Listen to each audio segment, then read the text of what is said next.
اللہم صلی علی محمد وعلی محمد۔ حسین تلاوت کرنے کے لیے آ رہے ہیں، ان کی صحت و سلامتی کے لیے، ان کی قبولیت حاجات کے لیے، ان کی تمام پریشانیاں دور ہونے کے لیے، ان کے علم میں اضافے کے لیے بآواز بلند صلوات۔ اللہم صلی علی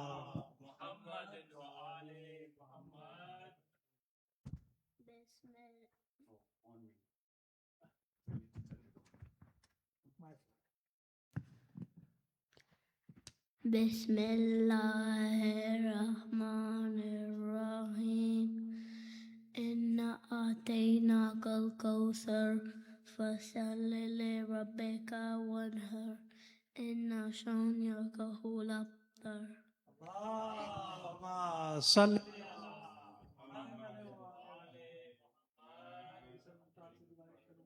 تلاوت فرمائیں، بارگاہ امام نذرانہ کی عزت پیش کریں، ان کی صحت و سلامتی کے لیے، ان کے والدین کی تمام پریشانیاں دور ہونے کے لیے، ان کے رزق میں برکت اور وسعت کے لیے بآواز بلند صلوات۔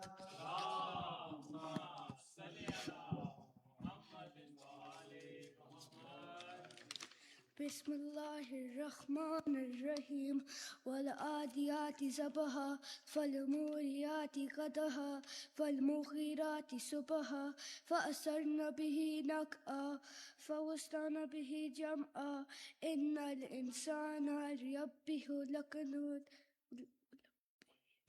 وإنه على ذلك لشهيد وإنه لحب الخير لشديد أفلا يعلم إذا بؤثر ما في القبور وحصل ما في الصدور إن ربهم بهم يومئذ لخبير صدق الله العلي العظيم۔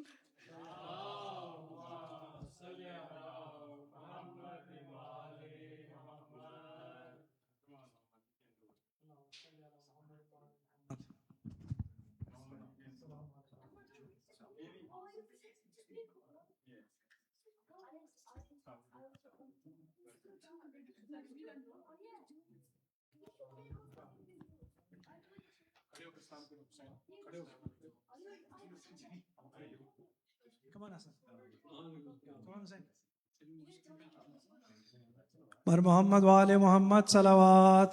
اللہم صلی علی محمد۔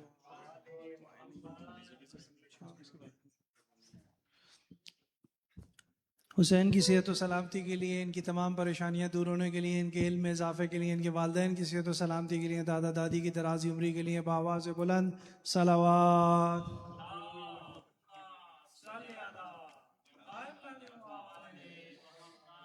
Assalamu alaikum.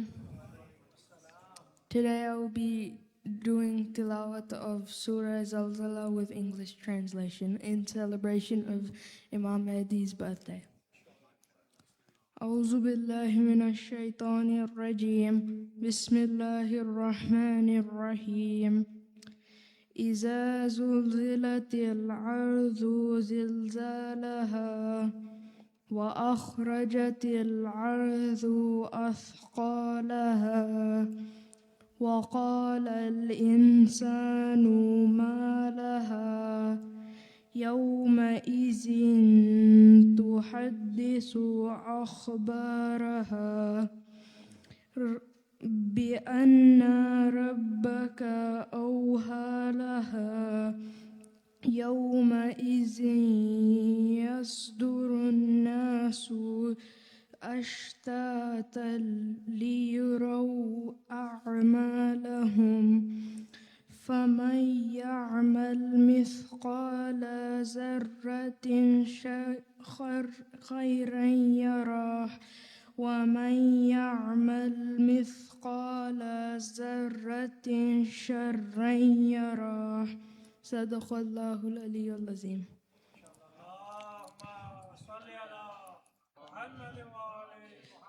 Now I will do English translation. When the earth is shaken with its final earthquake, and when the earth throws out its burdens, and a man will say, "What is the matter with it?" That day it will declare its information about all what happened over it of good or evil, because your Lord has inspired it. That day mankind will proceed in scattered groups that they may be shown their deeds. So whoever does good equal to the weight of an atom shall see it, and whoever does evil equal to the weight of an atom shall see it.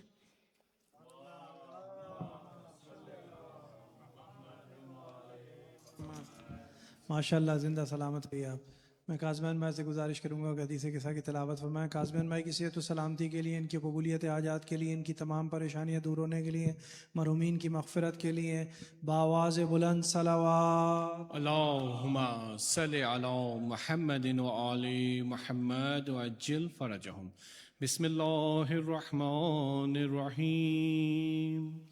عن جابر بن عبد الله الأنصاري أنه قال عن فاطمة الزهراء عليها السلام بنت رسول الله صلى الله عليه وآله قال سمعت فاطمة أنها قالت دخل علي أبي رسول الله في بعض الأيام فقال السلام عليك يا فاطمة فقلت عليك السلام قال إني أجد في بدني ضعفا فقلت له أعيذك بالله يا أبتاه من الضعف فقال يا فاطمة ائتيني بالكساء اليماني فغطيني به فأتيته بالكساء اليماني فغطيته به وصرت أنظر إليه وإذا وجهه يتلألأ كأنه البدر في ليلة تمامه وكماله. اللهم صل على محمد وآل محمد. فما كانت إلا ساعة وإذا بولدي الحسن قد أقبل وقال السلام عليك يا أماه فقلت عليك السلام يا قرة عيني وثمرة فؤادي فقال يا أماه إني أشم عندك رائحة طيبة كأنها رائحة جدي رسول الله فقلت نعم إن جدك تحت الكساء فاقبل الحسن نحو الكساء وقال السلام عليك يا جداه يا رسول الله أتعذر لي أن أدخل معك تحت الكساء فقال وعليك السلام يا ولدي ويا صاحب حوزي قد أذنت لك فدخل معه تحت الكساء. اللهم صل على محمد وآل محمد. فما كانت إلا ساعة وإذا بولدي الحسين قد أقبل وقال السلام عليك يا أمه فقلت عليك السلام يا ولدي ويا قرة عيني وثمرة فؤادي فقال لي يا أمه إني أشم عندك رائحة طيبة كأنها رائحة جدي رسول الله صلى الله عليه وآله فقلت نعم إن جدك وخاك تحت الكساء فدنا الحسين نحو الكساء وقال السلام عليك يا جداه السلام عليك يا من اختاره الله أتأذن لي أن أكون معكما تحت الكساء فقال وعليك السلام يا ولدي ويا شافع أمتي قد أذنت لك فدخل معهما تحت الكساء. اللهم صل على محمد. فأقبل عند ذلك أبو الحسن علي بن أبي طالب وقال السلام عليك يا بنت رسول الله فقلت عليك السلام يا أبا الحسن ويا أمير المؤمنين فقال يا فاطمة إني أشم عندك رائحة طيبة كأنها رائحتك وابن أمي رسول الله فقلت نعم ها هو مع ولديك تحت الكساء فاقبل علي نحو الكساء وقال السلام عليك يا رسول الله أتعذر لي أن أكون معكم تحت الكساء قال له عليك السلام يا أخي ويا وسي وخليفتي وصاحب لوائي قد أذنت لك فدخل علي تحت الكساء. اللهم صل على.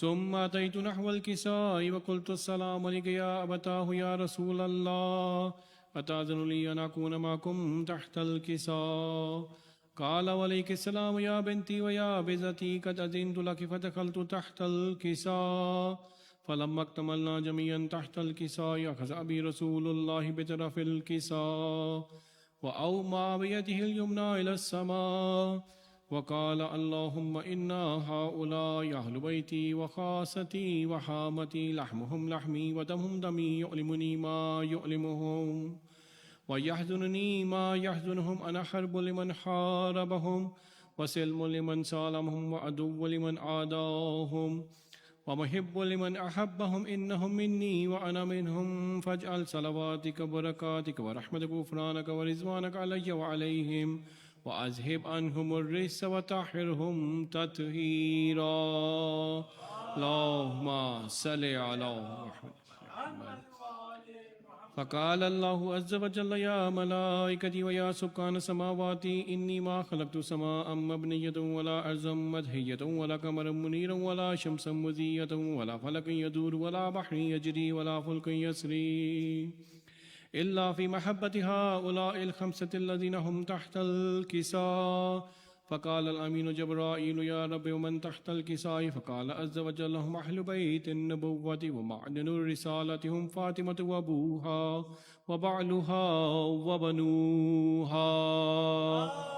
ما صل على محمد وعلى محمد. فقال جبرائيل يا رب أتأذن لي أن أهبط إلى الأرض لأكون معهم سادسا؟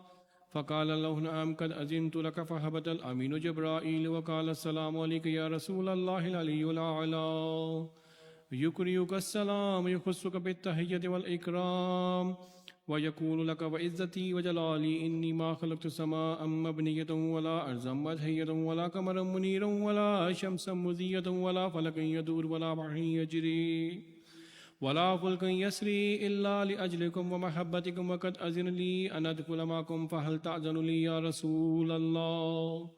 فقال رسول الله وعليك السلام يا أمين وحي الله إنه نعم قد أذنت لك. فدخل جبرائيل معنا تحت الكساء فقال لأبي إن الله قد أوحى إليكم يقول إنما يريد الله ليذهب عنكم الرجس وأهل البيت ويطهركم تطهيرا. ما صل على محمد وعلى محمد. فقال علي لأبي يا رسول الله أخبرني ما لجلوسنا هذا تحت الكساء من الفضل عند الله. فقال النبي والذي بعثني بالحق نبيا وصفاني برسالة نجيا ما ذكر خبرنا هذا في محفل من محافل أهل الأرض وفيه جم من شياطين ومحبين إلا ونزلت عليهم الرحمة وحفت بهم الملائكة واستغفرت لهم إلى أن يتفرقوا. فقال علي نزم والله فزنا وفات شيعتنا ورب الكعبة.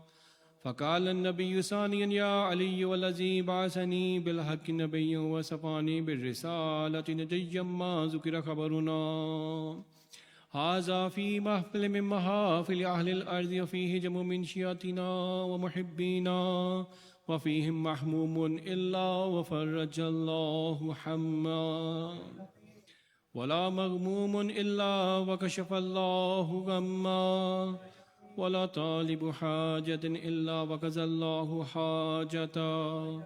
فقال علي إذن والله فزنا وسعدنا وكذلك شيعتنا فازوا وسدوا في الدنيا والآخرة ورب الكعبة. اللهم صل على ماشاءاللہ کاظمن میں زندہ سلامت رہے. میں گزارش کروں گا محمد سے کہ وہ تلاوت فرمائیں. محمد کی صحت و سلامتی کے لیے، ان کے والدین کی پریشانیاں دور ہونے کے لیے، دادی کی درازی عمر کے لیے بآواز بلند صلوات.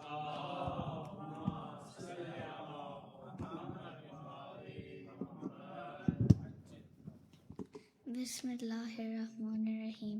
والآتیات ذبحا فالموریات قدحا فالمغیرات صبحا فأثرن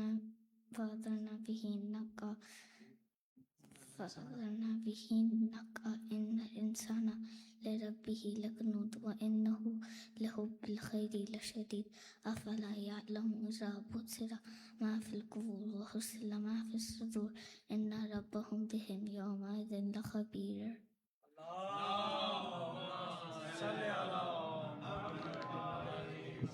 ماشاء اللہ بیٹا سلامت رہو. میں بغیر توقف کے گزارش کروں گا رافع سے کہ وہ بارگاہ امام میں نذرانہ عقیدت پیش کریں. رافع کی صحت و سلامتی کے لیے، ان کے والدین کی صحت و سلامتی کے لیے، دادا دادی کی صحت و سلامتی کے لیے بآواز بلند صلوات. قبلہ میں رافع کا تھوڑا سا آپ سے تعارف کرا دوں. ماشاءاللہ یہ بچہ بہت کم عمری میں یہاں آیا تھا اور یہیں سے اس نے پڑھنا شروع کیا ماشاءاللہ. اب اس کو پڑھتے ہوئے کافی عرصہ ہو گیا، اور اب کی دفعہ ماشاءاللہ ان کے کافی زیادہ قصیدے ریلیز ہوئے ہیں، تو آپ اس سے مستفیض ہو سکتے ہیں. ان کی ترقی اور کامرانی کے لیے بآواز بلند صلوات.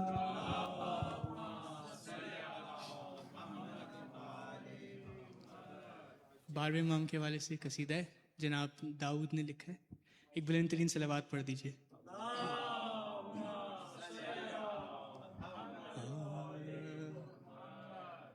غم فراق کو کیسے بھلا چھپائیں گے، غم فراق کو کیسے بھلا چھپائیں گے، تیرے بغیر تیرا جشن کیا منائیں گے، غم فراق کو کیسے بھلا چھپائیں گے، غم فراق کو کیسے بھلا چھپائیں گے، کبھی میں راہ کو تکتا ہوں اور گھڑی کو، کبھی میں راہ کو تکتا ہوں اور گھڑی کو کبھی، کہ جانتا ہوں کبھی نہ کبھی تو آئیں گے، غم فراق کو کیسے بھلا چھپائیں گے، جو بات اپنے عریضے میں کہہ نہیں پایا، جو بات اپنے عریضے میں کہہ نہیں پایا، وہ داستان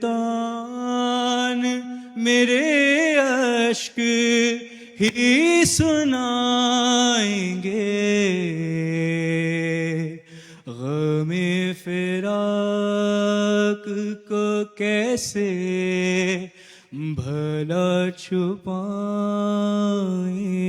گے، ابھی سے کانپ رہا ہے یہ وقت کا مرحب، ابھی سے کانپ رہا ہے یہ وقت کا مرحب، امام آئے نہیں ہیں، امام آئیں گے، غم فراق کو کیسے بھلا چھپائیں گے، اور گلے لگائیں گے ہر ماتمی کو خود مہدی، گلے لگائیں گے ہر ماتمی کو خود مہدی، جو رو رہے ہیں وہی لوگ مسکرائیں گے، غم فراق کو کیسے بھلا چھپائیں گے، غم فراق کو کیسے بھلا چھپائیں گے. اور ایک شیڈ ریکارڈنگ میں نہیں تھا کہ ہم ہی لگائیں لہرائیں گے کعبے پہ پرچم عباس، ہم ہی لگائیں گے کعبے پہ پرچم عباس، بطول آپ کا روضہ بھی ہم بنائیں گے۔ اور مقطع کا شعر ہے کہ خوشی کے دل میں بھی داؤد پاس ہے رومال، خوشی کے دل میں بھی داؤد پاس ہے رومال، ہنسیں گے اتنا کہ آنسو نکل ہی جائیں گے، غم فراق کو کیسے بھلا چھپائیں گے۔ محمد صلوات۔ اللہم صلی علی محمد وعلی ماشاء اللہ، زندہ سلامت رہیے۔ اس سے پہلے کہ میں قبلہ کو دعوت دوں، ان کا تھوڑا سا اگر آپ کو میں بایوگرافی بتاؤں تو آغا مبشر حیدر زیدی صاحب ایک مشہور اسکالر ہیں، میرے شہر سے تعلق رکھتے ہیں، اور پورے مطلب بڑی بڑی جگہوں پہ یہ خطاب کر فرما چکے ہیں۔ ہمارا یہ چھوٹا سادہ خانہ ہے، مختصر تعداد میں، اور یہ بات میں ہر عالم سے آنے والے سے کہتا ہوں، لیکن ہم آپ کو یہ محسوس نہیں ہونے دیں گے کہ ہم مختصر تعداد میں ہیں۔ تو ماشاءاللہ قبلہ تشریف لائیں یہاں پہ، یہ آج ہی میلبرن سے تشریف لے کر آئے ہیں، مختصر سا ان کا ٹرپ ہے۔ انشاءاللہ ہم دعا گو ہیں پروردگار کے آگے کہ پروردگار ان کی توفیقات میں اضافہ فرمائے، ان کے مرحومین کی مغفرت فرمائے، ان کے علم میں مزید اضافہ فرمائے، ان کے رزق میں برکت اور وسعت عطا فرمائے، ہمیں ان کے علم سے بار بار مستفیض ہونے کی توفیق عطا فرمائے۔ میں دعوت کلام دوں گا آغا مبشر حیدر زیدی صاحب کو، ان کی صحت و سلامتی کے لیے، ان کی قبولیت حاجات کے لیے، تمام پریشانیاں دور ہونے کے لیے بآواز بلند صلوات۔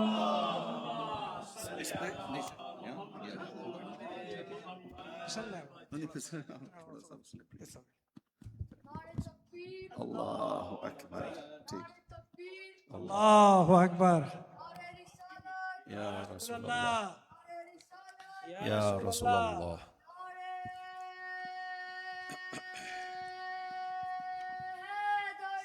یا علی مدد، زندہ آباد، مرد آباد۔ اللہم صلی علی محمد وآلہ۔ مومن کرام، السلام علیکم ورحمۃ اللہ وبرکاتہ۔ دیگر صلوات۔ اللہم صلی علی محمد۔ لا حول ولا قوة إلا بالله العلي العظيم، حسبنا الله نعم الوكيل، نعم المولى ونعم النصير۔ بسم الله الرحمن الرحيم، الحمد لله رب العالمين، بارئ الخلائق أجمعين، وهو أرحم الراحمين في موضع العفو والرحمة، وأشد المعاقبين في الشدة والنقمة، ثم الصلاة والسلام والتحية والإكرام على رسوله البشير النذير، السراج المنير، مولانا ومولى الثقلين، جد الحسنين أبي القاسم محمد،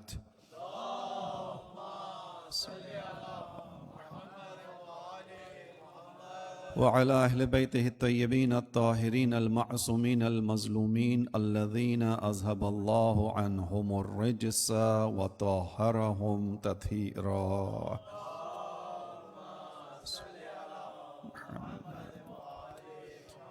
لسيما قرة عين الرسول الزهراء البتول ومولانا صاحب العصر والزمان، أما بعد. قال الله الحكيم في كتابه الكريم، بسم الله الرحمن الرحيم، ونريد أن نمن على الذين استضعفوا في الأرض ونجعلهم الأئمة ونجعلهم الوارثين. درود بھیجیں محمد وعلی محمد پر.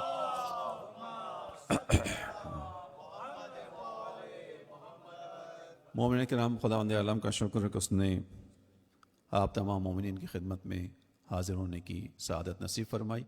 ابتدا میں آپ تمام مومنین کو ماہ مبارک شعبان کی تمام مناسبتیں بہت مبارک ہوں، مخصوصاً یہ آج کی رات کہ جس میں ہم اور آپ یہاں پر اپنے امام عصر کی یاد میں جمع ہوئے ہیں. اس کی رات کی مناسبت مبارک ہو، کل آنے والا دن آپ کو بہت مبارک ہو.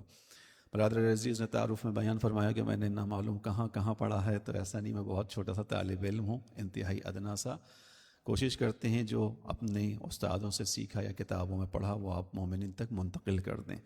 ہمارے پاس تو ایسی کوئی چیز نہیں ہے، بہرحال جو کتابوں میں ہے وہی بیان کر دیں گے آپ کے سامنے. اور باقی برادر عزیز نے یہ بھی کہا کہ یہ ایک چھوٹی سی جگہ ہے، جس جگہ علم عباس لگ جائے وہ کبھی چھوٹا ہو نہیں سکتا. جہاں پر ذکر اہل بیت ہو جائے وہ جگہ چھوٹی نہیں ہوتی، چونکہ جس جگہ پر آسمان والوں کا آنا جانا ہو جائے تو وہ جگہ برکت والی جگہ ہوتی ہے. درود پڑھی محمد والے محمد پر.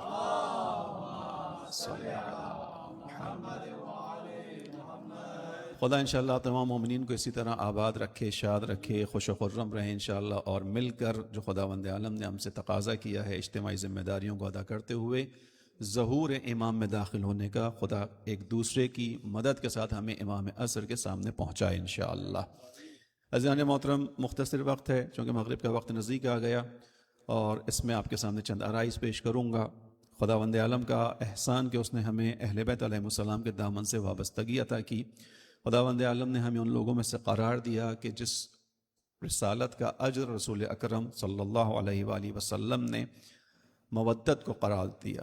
قل لا اسألکم علیہ اجرا الا المودۃ فی القربى. اے حبیب ان سے کہیے میں اپنی رسالت کا کوئی اجر تم سے نہیں طلب کرتا سوائے اس کے کہ میرے قرابت داروں سے مودت سے پیش آنا.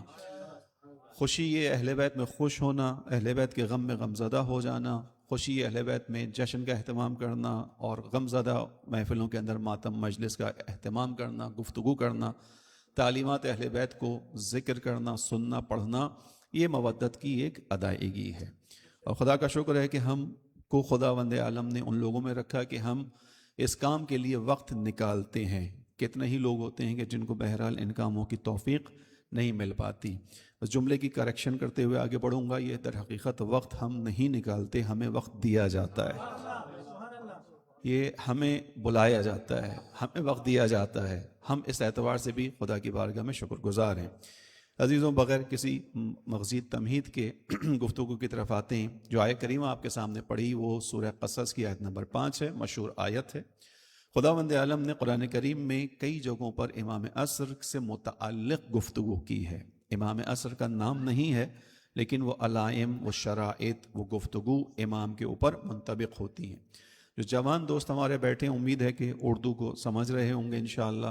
اسی لیے میں تھوڑا ٹھہر کے بھی بول رہا ہوں، کوشش کر رہا ہوں الفاظ بھی سادہ لے کر آؤں تاکہ بچے بھی استفادہ کر سکیں. یہ ہماری خوش نصیبی ہے کہ ہم ولایت علی ابن ابی طالب سے وابستہ ہیں، اور اس سے بڑی ہماری دنیا میں کوئی اور سعادت نہیں ہے. ہمارے پاس سرمایہ اگر کوئی ہے تو ولایت علی ابن ابی طالب علیہ السلام ہے. لیکن اسی ولایت کے ساتھ ایک تقاضا یہ بھی ہے کہ ہمیں اگر قرآن کریم سے کہا جائے کہ اب ولایت علی ابن ابی طالب کو ذرا بیان کرو، تو بے عنوان موالی ہم کو ان آیات کا بھی علم ہونا چاہیے جو مولا علی کی ولایت پر اشارہ کرتی ہیں. ایسا ہی بنیادی حق ہے یہ ولایت کا. اسی طرح امام عصر تشریف لے کر آئیں گے انشاءاللہ، ہم اور آپ منتظر ہیں، وہ تو آنا ہے. لیکن امام عصر کے بارے میں اگر کوئی گفتگو ہم سے کرنا چاہے تو ہم اگر اپنی روایت کی کتاب سے کوئی بات بتائیں گے تو سامنے والا کہے گا تو آپ کی کتاب ہے، آپ کی روایت ہے. تو کم از کم ہمیں قرآن کریم سے ان آیات کو ضرور سیکھنا چاہیے جو امام عصر کے اوپر دلالت کرتی ہیں، تاکہ ہم گفتگو آگے بڑھا سکیں. تو انہی آیات میں سے ایک آیت سورہ مبارکہ قصص کی آیت نمبر 5 ہے. یہ ریفرنس اس لیے تمہید کے ساتھ دیا کہ انشاءاللہ ذہنوں میں رہے گا، اور بزرگ تو سارے جانتے ہیں ان باتوں کو. اس میں خداوند عالم نے جو بیان فرمایا، سورہ قصص کی ابتدا حضرت موسیٰ کے واقعے سے ہے. حضرت موسیٰ کے زمانے میں بھی خداوند عالم نے زمین پر پس جانے والے لوگوں کو، جن کو ہم اپنی زبان میں مستضعف کہتے ہیں، اور اس آیت کے اندر بھی وہی لفظ آیا ہے، وَنُرِيدُ ان نمن علی الذین استضعفوا فی الارض، ہمارا ارادہ یہ ہے کہ زمین پر جو لوگ دبا دیے گئے ہیں، جو مستضعف قرار پائیں، یعنی جنہیں کمزور کر دیا گیا ہے، ہمارا ارادہ یہ ہے کہ ہم ان کو زمین کے اوپر امامت دیں اور ان کو زمین کا وارث قرار دیں۔ یعنی اس کا مطلب ہے کہ ظالم کا ایک ارادہ ہے جو ایک وقت تک چلے گا، لیکن جب خدا کا ارادہ ہوگا تو ظالم کے تمام ارادے ختم ہو جائیں گے۔ حضرت موسیٰ کے زمانے میں ایسا ہوا، بنی اسرائیل مستضعف قرار پائے، بنی اسرائیل کو فرعون نے جو ہے مختلف مصائب مشکلات میں رکھا، خدا نے ارادہ کیا اور حضرت موسیٰ کو بھیج کر بنی اسرائیل کی مدد فرمائی۔ اس آیت کو علماء نے تفسیر کے اندر امام عصر سے متعلق بیان کیا، جیسے بہت سی آیات ہیں، مثلا سورہ اسراء میں آیت آئی کہ قل جاء الحق وزهق الباطل ان الباطل کان زہوقا، کہہ دیجئے کہ حق آ گیا، باطل مٹ گیا، اور باطل تھا ہی مٹنے کے لیے۔ تو اس آیت کا ایک مصداق تو اس وقت ہوا جب رسول اکرم صلی اللہ علیہ وآلہ وسلم صلی علی محمد مدینے سے فتح مکہ کے لیے آئے، اور جب فتح مکہ ہوا 10,000 کا لشکر لے کر رسول اللہ مکے میں داخل ہوئے تو کوئی جنگ نہیں ہوئی، کوئی خون ریزی نہیں ہوئی، اور وہاں پر پھر رسول اللہ مکے میں داخل ہوئے، مکے کے باہر جتنے بت تھے ان کو توڑا گیا، توڑنے کے بعد پھر اندر تشریف لے کر گئے اور وہاں جو بڑے بڑے بت تھے ان کو توڑا گیا، اور جو سب سے بڑا بت تھا وہ زمین سے بلندی پر تھا، تو باقی بتوں کو تو ہاتھ سے گرایا گیا، چھڑی سے گرایا گیا، اسٹک سے گرایا گیا، ایک بت ایسا تھا جو سب سے بلند تھا ان کا، وہ زمین پر نہیں تھا تو اس لیے اس کو ہاتھ سے نہیں گرایا جا سکتا تھا۔ مولا علی ساتھ تھے اور رسول خدا صلی اللہ علیہ وسلم تھے۔ رسول اکرم نے مولا علی سے کہا کہ علی اس بت کو گرانا ہے، اس بت کو بھی توڑنا ہے۔ امام علی نے کہا کہ یا رسول اللہ یہ زمین سے بلندی پر ہے، یہ نہ ہاتھ سے گرے گا نہ چھڑی سے گرے گا، اس کے لیے اب لازمہ یہ ہے کہ دو انسان یہاں موجود ہیں تو کوئی ایک کسی کے کندھے پر سوار ہو جائے۔ حضرت رسول اکرم سے امام علی نے کہا کہ یا رسول اللہ آپ میرے شانے پر سوار ہوئیے اور اس بت کو گرا دیجیے۔ توجہ کیجیے گا، ہمیں بعض اوقات کہا جاتا ہے کہ ہم رسول اللہ کی اس فضیلتوں کے قائل نہیں ہیں کہ جو رسول اللہ کو حاصل تھیں، ہم تو رسول اللہ کی فضیلتوں کے اس لیے بھی قائل ہیں کہ خداوند عالم نے جو ان کو فضیلتیں دیں، کائنات ان کے دم سے وجود میں آئی ہے۔ لولاک لما خلقت الافلاک، ہمارے ذہنوں میں رہتا ہے کہ اے حبیب خدا آپ کو بنانا نہ ہوتا کائنات میں کچھ بھی خلق نہ ہوتا۔ یہ ساری چیزیں ہمارے ذہن میں ہیں اور ہم اس عقیدے کے ساتھ آگے بڑھتے ہیں، اور رسول اللہ کا ہم کیسے احترام نہیں کریں گے جبکہ ہمارے مولا علی علیہ السلام جو مولا کائنات ہیں، جن کا کل اختیار ہے، وہ امام کے جن کی فضیلتیں ختم نہ ہونے والی ہیں، وہ مولا اپنی فضیلت میں اگر یہ آ کر کہیں کہ مجھ علی کی جو سب سے بڑی فضیلت ہے وہ یہ کہ میں محمد کے غلاموں میں سے غلام ہوں۔ اور محمد والے محمد صلوات اللہم صلی علی محمد۔ یعنی مولا علی علیہ السلام کسی چیز کو اپنے لیے اتنی بڑی فضیلت نہیں سمجھ رہے، کہتے ہیں اگر میری سب سے بڑی فضیلت مجھ سے پوچھو کہ میرا اس دنیا میں سب سے بڑا افتخار کیا ہے تو یہ کہ میں محمد کے غلاموں میں سے غلام ہوں۔ تو جس کا غلام علی جیسا ہو تو اس آقا کا کیا کہنا پھر۔ لہذا رسول اللہ سے امام علی نے کہا آپ تشریف لے کے آئیے، میرے شانوں پر سوار ہوں، بتاب گرائیے۔ رسول اللہ نے کہا ٹھیک ہے۔ یہ روایت ہمارے اور راجان علیہ سنت دونوں کی کتابیں موجود ہیں۔ اب جب رسول اللہ کو امام علی نے شانوں پر سوار کیا، توجہ کیجیے گا، پھر فضیلت نبوت کی بات ہے، تو امام علی علیہ السلام اپنی جگہ سے کھڑے نہیں ہو سکے۔ نبوت ہے، نبوت کا وزن ہے، نبوت کا مرتبہ ہے۔ وہ امام علی کے جنہوں نے اپنے ایک ہاتھ سے خیبر کے دروازے کو اکھاڑا تھا، وہ علی جنہوں نے خندق میں دشمنوں کو پچھاڑا تھا، وہ علی جو میدان جنگ میں تنہا تلوار چلانے والے تھے، رسول اللہ کو اپنے شانوں پہ بلند نہیں کر سکے۔ رسول اللہ سے امام علی نے ارشاد فرمایا کہ یا رسول اللہ میں بلند نہیں کر پا رہا ہوں آپ کو، مجھ میں طاقت نہیں ہے کہ میں اٹھ سکوں۔ رسول اللہ مسکرائے، مسکرانے کے بعد تشریف لے کر آئے، کہا علی ایسا ہی ہونا تھا، چونکہ خداوند عالم نے جو مقام مرتبہ مجھے عطا کیا ہے وہ آسان نہیں ہے۔ اس کے بعد اب مولا علی سے رسول اللہ نے کہا کہ علی اب آپ میرے شانوں پر سوار ہوں۔ اب بس ایک نقطہ یہاں پہ بیان کرنا چاہوں گا کہ دیکھیے خداوند عالم نے رسول اکرم کے لیے ایک اصول بنایا۔ خداوند عالم کے اصول ہیں نا، مثلا اصحاب کہف خداوند عالم کے خاص بندے ہیں، خداوند عالم نے ان کو غار میں پناہ دی، وہ غار میں سوئے۔ سورہ کہف کے اندر انشاءاللہ آپ مومنین نے پڑھا ہے، مزید اس کو پڑھیے گا کہ ان کے خدا ناز اٹھاتا ہے۔ کیا کرتا ہے؟ طبیعت کے اندر، نیچر کے اندر خدا جن کو پسند کرتا ہے تبدیلی لانا چاہے لا سکتا ہے، کیونکہ اللہ کل شیء قدیر ہے۔ اب جہاں اصحاب کہف سو رہے ہیں، خداوند عالم نے بیان کیا جب سورج نکلتا ہے تو ہم سورج کو ایک کروٹ سے وہاں لے جاتے ہیں تاکہ سورج انہیں اذیت نہ پہنچائے. ایک طبیعت کے اندر ایک تصرف ہے، خدا ہے، اس کی مرضی. اسی طرح رسول اکرم کے لیے خداوند عالم نے اصول بنایا کہ جس طرح ہر انسان کا یا ہر شے کا جو بھی نور کے سامنے قرار پائے گی سایہ بنے گا. سایہ بنتا ہے، شیڈ بنتا ہے. رسول اکرم کے ساتھ ایسا نہیں تھا کہ رسول اکرم کے اوپر جب بدن پر روشنی پڑتی تھی تو رسول اللہ کا شیڈ نہیں ہوتا تھا، سایہ نہیں ہوتا تھا. اس کی دلیل کیا ہے؟ کیوں ہے ایسا؟ کہ خداوند عالم کو اپنے اس حبیب سے اتنی الفت ہے، اتنی محبت ہے، اور یہ حبیب اتنی منزلتوں پر فائز ہے کہ خدا یہ نہیں چاہتا کہ حتیٰ طبعی طور پر جو جسم سایہ بناتا ہے نبی کے جسم کا سایہ بنے، اور خدا نہ کرے کسی کا پاؤں اس کے سائے پہ پڑ جائے، کسی کا پاؤں اس کے سائے پہ پڑ جائے. لیکن اب توجہ کیجئے مولا علی علیہ السلام کے اوپر کہ خدا جس نبی کا سایہ خلق نہ کرے تاکہ اس پہ کسی کا پاؤں نہ پڑے، اسی نبی کے شانوں پر علی مرتضیٰ کو سوار کیا. یہ جو نبی کے شانوں پر سوار ہوئے علی، یہی اس آیت کی تفسیر ہے کہ تم اپنے جیسوں کو لے کے آؤ، ہم اپنے جیسوں کو لے کر آتے ہیں. نفس نبی کی ہی تعبیر ہے. درود پڑھیے سب مل کے محمد والے محمد پر.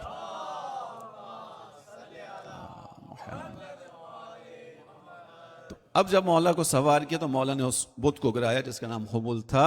اس وقت یہ آیت نازل ہوئی تھی. یہ ساری زحمت اس کے لیے دی تھی، وَجَاءَ الْحَقُّ وَزَهَقَ الْبَاطِلُ إِنَّ الْبَاطِلَ كَانَ زَهُوقًا، کہ حق آ چکا، باطل مٹ گیا، باطل تھا ہی مٹنے کے لیے. تو یہ تو شان نزول ہو گئی اس آیت کی. علماء نے اس کی تفسیر میں لکھا کہ ایک مصداق ادھر پیدا کیا، لیکن حقیقی اس کا مصداق وہ ہوگا جب جاء الحق الف لام کے ساتھ ہے، یعنی حق مکمل آ گیا، باطل مکمل مٹ گیا. تو باطل مکمل کب مٹے گا؟ جب پوری خدا کی زمین پر خدا کا نظام نافذ ہوگا، اور اس نظام کے نفاذ کے لیے خداوند عالم نے امام عصر کو ذخیرہ کر رکھا ہے. لہٰذا جب امام تشریف لے کر آئیں گے تو اس آیت کا مصداق مکمل ہوگا. عزیزان محترم، لہٰذا خداوند عالم کا وعدہ ہے، خداوند عالم نے وعدہ کیا ہے، یہ وعدہ انشاءاللہ خدا پورا کرے گا. خدا اپنے وعدے کے خلاف نہیں کرتا. اسی لیے ہم اور آپ امام عصر کی جو زیارتیں ہیں، مخصوصاً جو زیارت آل یاسین ہے، آج کی رات موقع ملے ضرور پڑھیے گا. آج کی رات کو جو ہے وہ بہت فضیلت حاصل ہے انشاءاللہ، اس پہ ایک دو نقطے بیان کر دوں گا. زیارت آل یاسین میں یعنی اس کو جب آپ پڑھیں گے آپ کو محسوس ہوگا کہ آپ اپنے معشوق کے ساتھ معاشقہ کر رہے ہیں، آپ اپنے محبوب کے ساتھ عشق کی باتیں کر رہے ہیں. ان لفظوں سے گھبرائیے گا نہیں. یہ عشق، یہ محبت، یہ معاشقہ، یہ سارے مقدس الفاظ ہیں. معاشرے نے ان الفاظ کے تقدس کو خراب کر دیا ہے. ہم نے لسٹ کو عشق کا نام دے دیا ہے. نہیں، عشق انتہائی مقدس ہے. خداوند عالم عشق کی بات کرتا ہے. خداوند عالم نے حدیث قدسی میں بیان کی، فرمایا من طلبنی وجدنی، جو مجھے طلب کرتا ہے پا لیتا ہے. من وجدنی عرفنی، جو مجھے پاتا ہے مجھے پہچانتا ہے. ومن عرفنی احبنی، اور جو مجھے پہچان لے میری محبت میں اسیر ہو جاتا ہے. ومن احبنی اشقنی، اور جو میری محبت کا ذائقہ چکھ لے میرے عشق میں گرفتار ہو جاتا ہے. تو خداوند عالم نے اپنے لیے لفظ عشق استعمال کیا کہ جو میری محبت میں آگے بڑھے وہ عشق میں مبتلا ہوتا ہے. لیکن یہاں تک رکا نہیں، بات پوری کر دوں آپ کی اجازت سے. ومن اشقنی اشقتہ، جو مجھ سے عشق کرتا ہے پھر میں اس کا عاشق ہو جاتا ہوں. آگے کیا ہوتا ہے؟ بہت خوبصورت حدیث قدسی، ومن اشقتہ فقتلتہ، جس کے عشق میں مبتلا ہوں یا جو میرا عاشق ہو جائے میں اسے مار دیتا ہوں. یعنی پھر اس کو زمانے میں کچھ سمجھ نہیں آتا، وہ قتل ہو جاتا ہے. ومن قتلتہ فعلی دیتہ، اور جو میں قتل کر دوں تو اس کا قصاص میرے اوپر ہوتا ہے. ومن علی دیتہ انا دیتہ، اور جس کا قصاص مجھ پر ہو اس کی دیت میں خود بن جایا کرتا. یہ روایات ہیں. کاش کے وقت ہوتا میں اس کی تفصیل میں جا پاتا. انشاءاللہ خدا نے موقع دیا پھر کبھی اس کو بیان کریں گے. لیکن یہیں سے وہ چیز سامنے آتی ہے کہ بنی آدم تم میری اطاعت کرو تو میں جیسا خود ہوں ویسا تمہیں بناؤں گا. ٹھیک ہے، بس اس کو یہیں روکتے ہیں اس گفتگو کو. عزیزان محترم، پس امام کو خداوند عالم نے وعدہ قرار دیا. اسی لیے ہم زیارت آل یاسین میں ایک جملہ پڑھتے ہیں، السلام علیکہ یا وعد اللہ الذی ضمنہ. سلام اس وعدہ الہی پر کہ جس کے پورا کرنے کی ضمانت خدا نے اٹھائی ہے.